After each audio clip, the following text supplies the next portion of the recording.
Discussion ہی شروع نہیں ہوا ڈیڈ لاک کیا ہوگا, ڈسکشن ہی کوئی نہیں ہوا سر. کب تک ڈسکشن شروع ہونے کا امکان ہے سر؟ 18-19 کے بعد ہی ہم سوچ رہے ہیں کہ ان کے خلاف قانونی کارروائی کی جائے. میرا خیال ہے کہ ایک بہت بڑا نقصان ہے اپنے ذاتی مفاد کے لیے. اب جو بھی فوج جو پہ بھیجے گی کوئی نام نہیں. میں نے آپ کو پہلے بھی کہا ہے کوئی نام نہیں, ابھی یہ پروسیس سٹارٹ ہی نہیں. آرمی چیف کے نام پر مشاورت ہی نہیں ہوئی. مشاورت نہیں ہوئی تو ڈیڈ لاک کیسے ہوگا؟ وزیر دفاع خواجہ آصف کہتے ہیں آرمی چیف کی تعیناتی پر 18 یا 19 نومبر کو مشاورت ہوگی. آرمی چیف کی تعیناتی کے لیے نون لیگ کا کوئی فیورٹ نام نہیں. آرمی چیف کے لیے فوج کے بھیجے جانے والے ناموں پر مشاورت ہوگی. عمران خان کے حالیہ بیانات پر قانونی کارروائی ہونی چاہیے.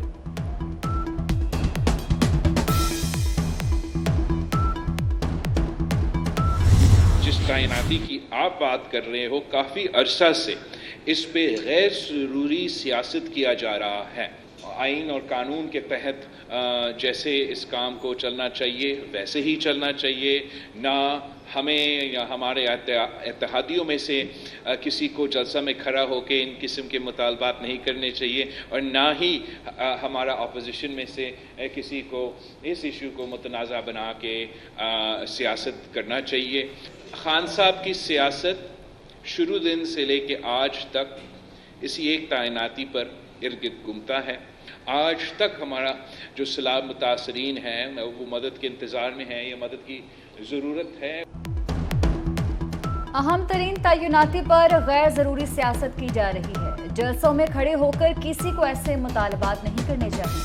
وزیر خارجہ بلاول بھٹو زرداری کا ڈاؤ یونیورسٹی کراچی میں تقریب سے خطاب. کہتے ہیں خان صاحب کی سیاست پہلے دن سے آج تک ایک تعیناتی کے گرد گھومتی ہے. اہم ترین تعیناتی آئین اور قانون کے مطابق ہی ہونی چاہیے. پاکستان کا دفاع ناقابل تسخیر. بین الاقوامی دفاعی نمائش آئیڈیاز 2022 کا کراچی میں آغاز. وزیر خارجہ بلاول بھٹو زرداری نے افتتاح کیا. وزیر اعلیٰ سندھ مراد علی شاہ سمیت کئی اہم سیاسی عسکری شخصیات کی تقریب میں شرکت. D G Rangers major general Azhar Waqas کا مختلف سٹالز کا دورہ. وزیر خارجہ بلاول بھٹو اور معزز مہمانوں کو پاک فوج کے چاقو چوبند دستے نے سلام دی. لوگ اب پاکستان کے اندر سرمایہ کرتے ہوئے ڈریں گے. کیا ان کے پاس اب کوئی حل ہے؟ جو ہم نے حل بھی نکالے تھے وہ بھی پیچھے رہ گئے ہیں. سب کو میں بار بار کہتا ہوں کیونکہ لوگوں نے رول آف لا یعنی قانون کی حکمرانی پاکستان میں دیکھی نہیں. میں نے بھی نہیں دیکھی تھی. میں جب پہلی دفعہ برطانیہ گیا تب پہلی دفعہ مجھے پتا چلا کہ انصاف اور قانون کی حکمرانی کیا ہوتی ہے. جنگل کے قانون کے اندر خوشحالی نہیں آ سکتی. ملک میں سرمایہ کاری نہیں ہو رہی, ترسیلات بھی نہیں بڑھ رہی.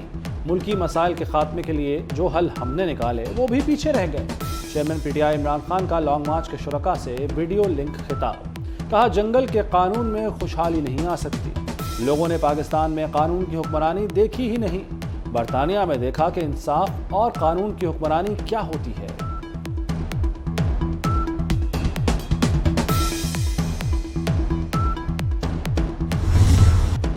Army chief general Qamar Javed Bajwa کا پاکستان ملٹری اکیڈمی کاکول کا الوداعی دورہ.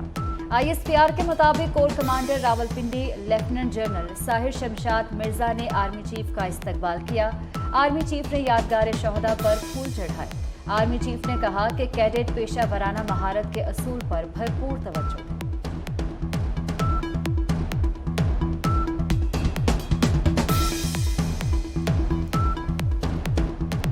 ارشد شریف قتل کیس. فیکٹ فائنڈنگ کمیٹی نے فیصل واڈا اور مراد سعید کو طلب کر لیا.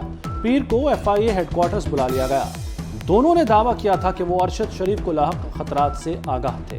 شواہد کے ساتھ آنے کے لیے نوٹس بھیجے گئے. سپریم کورٹ نے عمران خان، فواد چودھری اور اسد عمر کو نوٹس جاری کر دیا. توہین الیکشن کمیشن کیس کی سماعت. عدالت کا الیکشن کمیشن کے حکم امتناع کے خلاف اپیل سماعت کے لیے مقرر کرنے کا حکم. چیف جسٹس نے ریمارکس دیے کہ مختلف ہائی کورٹس میں زیر التوا کیسز یکجا کرنے میں قانونی نقطہ ایک ہونا ضروری ہے.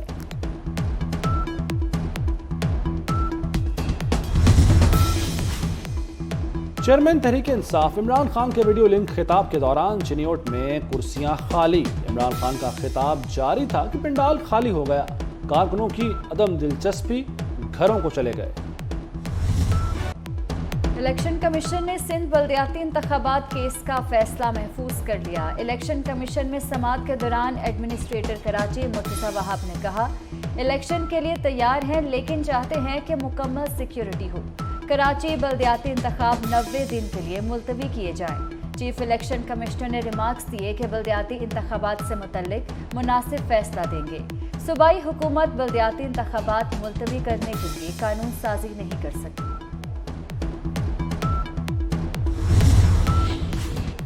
وزیراعظم شہباز شریف کا کورونا ٹیسٹ پازیٹیو آ گیا.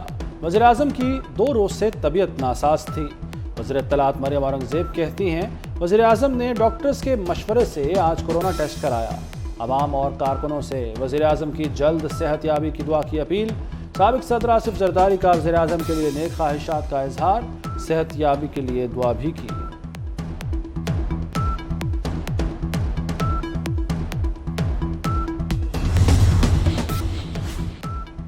ایڈیشنل ایڈوکیٹ جنرل سندھ عہدے سے مستعفی ہو گئے. وزیر اعلیٰ سندھ مراد علی شاہ نے نصر اللہ کورائی کا استعفیٰ منظور کر لیا. پاکستان کی آبادی 22 کروڑ سے تجاوز کر گئی. آبادی 22 کروڑ 4,25,254 ہو گئی. ادارہ شماریات نے آبادی کے نئے اعداد و شمار جاری کر دیے. 2017 کی مردم شماری کے مطابق آبادی 20 کروڑ 76 لاکھ سے زائد تھی. مہنگائی کی چکی میں پسے عوام کو بجلی کا جھٹکا. نیپرا نے بجلی مزید 2 روپے فی یونٹ مہنگی کرنے کی منظوری دے دی. صارفین پر 43 ارب روپے کا بوجھ پڑے گا. اضافے کا اطلاق کے الیکٹرک صارفین پر نہیں ہوگا. اضافہ رواں مالی سال کی پہلی سہمائی ایڈجسٹمنٹ کی مد میں مانگا گیا تھا. لاہور میں ضلع انتظامیہ نے اشیاء خورنوش کا نیا نرخ نامہ جاری کر دیا. روٹی کی قیمت 14 روپے کر دی گئی. نان کی قیمت میں 2 روپے اضافہ 22 روپے کا ہو گیا. دودھ اور دہی کی قیمت برقرار. پی ایس او کا مالی بحران مزید سنگین ہو گیا. پی ایس او کے مجموعی واجبات 615 ارب روپے سے بھی تجاوز کر گئے. تاریخ میں پہلی بار درآمدی ایل این جی کے واجبات 394 ارب روپے سے بڑھ گئے. پاور سیکٹر نے 177 ارب 90 کروڑ روپے ادا کرنے ہیں. پاکستان اور ترکیہ کے درمیان تاریخی سفارتی تعلقات کے 75 برس مکمل. پی آئی اے کی استنبول کے لیے براہ راست پروازوں کا آغاز. لاہور ایئرپورٹ پر افتتاحی پرواز کے موقع پر پروقار تقریب. مہمان خصوصی وزیر ہوابازی خواجہ سعد رفیق نے تقریب میں کہا پی آئی اے اپنے سروس کے معیار کو بہتر بنانے کے لیے کوشاں ہے.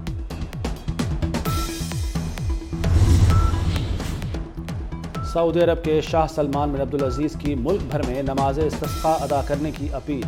نماز استسقاء جمعرات کی صبح مسجد الحرام، مسجد نبوی اور دیگر مساجد میں ادا کی جائے گی. خشک سالی میں نماز استسقاء میں بارش کے لیے دعا مانگی جاتی ہے.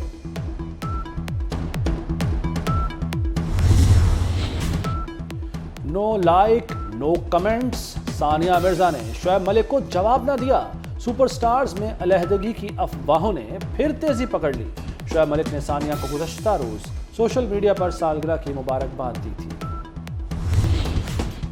اور چھوٹی عمر میں بڑا کارنامہ. ہری پور میں کمسن طالب علم نے کیا ٹیکنالوجی کا استعمال. 8ویں جماعت کے طالب علم اویس نے وائی فائی اور آواز سے چلنے والی کار کا ماڈل تیار کیا. طالب علم نے انٹرنیٹ کی مدد سے 2 ماہ میں پروجیکٹ کو مکمل کیا.